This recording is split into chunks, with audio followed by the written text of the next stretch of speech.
Hi friends, இன்னமும் நீங்கள் உங்கள் வீட்டு குழந்தைங்களுக்கு பூஸ்ட் ஹார்லிக்ஸ்ன்னு கொடுத்துட்ருக்கீங்களா? அதெல்லாம் ஸ்கிப் பண்ணிவிட்டு நம்மளோட ப்ராடக்டை ஒரு தடவை வாங்கி நீங்கள் யூஸ் பண்ணி பாருங்கள். நம்மக்கிட்ட வந்து ஹெல்த் மிக்ஸும் ப்ரோட்டீன் நட்ஸ் பொடி இருக்குது, நீங்கள் வாங்கலாம். நம்ம சுத்தமாகவும் சுகாதாரமாகவும் ஹோம்மேடாக பண்ணி கொடுத்துட்ருக்கோம். ரொம்பவே சூப்பராக இருக்கும். உங்கள் வீட்டு குழந்தைங்களுக்கு அன்னன்னைக்கு தேவையான ப்ரோட்டீன் சத்து இந்த 2 ஸ்பூனில் கிடச்சிரும்.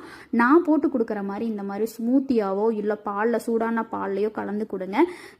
இனிமேல் வந்து பார்த்தீங்கன்னா ஸ்கூல் திறக்க போகிறாங்க, ஒழுங்காக சாப்பிட மாட்டாங்க. இந்த மாதிரி நீங்கள் போட்டு கொடுத்துட்டிங்கன்னா உங்களுக்கு ரொம்ப அவங்க வயிறும் ஃபில்லிங்காக இருக்கும், நமக்கும் மனசு திருப்தியாக இருக்கும். அன்னன்னைக்கு நம்ம குழந்தைங்களுக்கு தேவையான ப்ரோட்டீன் சத்தும் கிடச்சிரும். ஸ்க்ரீனில் நம்பர் கொடுத்துருக்கேன், வேணுங்கிறவங்க கான்டாக்ட் பண்ணி வாங்கிக்கலாம், நம்பி வாங்கலாம். நம்மளோட ப்ராடக்ட்டு டாப்பாக இருக்கும், சூப்பராக இருக்கும் டேஸ்ட்டு. நம்பி வாங்கலாம். நம்மக்கிட்ட வந்து ப்ரோட்டீன் நட்ஸ் பொடி தான் நல்லா போய்கிட்டு இருக்கு. ஸ்க்ரீனில் நம்பர் கொடுத்துருக்கேன், அந்த நம்பருக்கு நீங்கள் கான்டாக்ட் பண்ணலாம், இல்லை வாட்ஸ்அப் ஆர்டர் பண்ணி வாங்கிக்கலாம். தேங்க்யூ.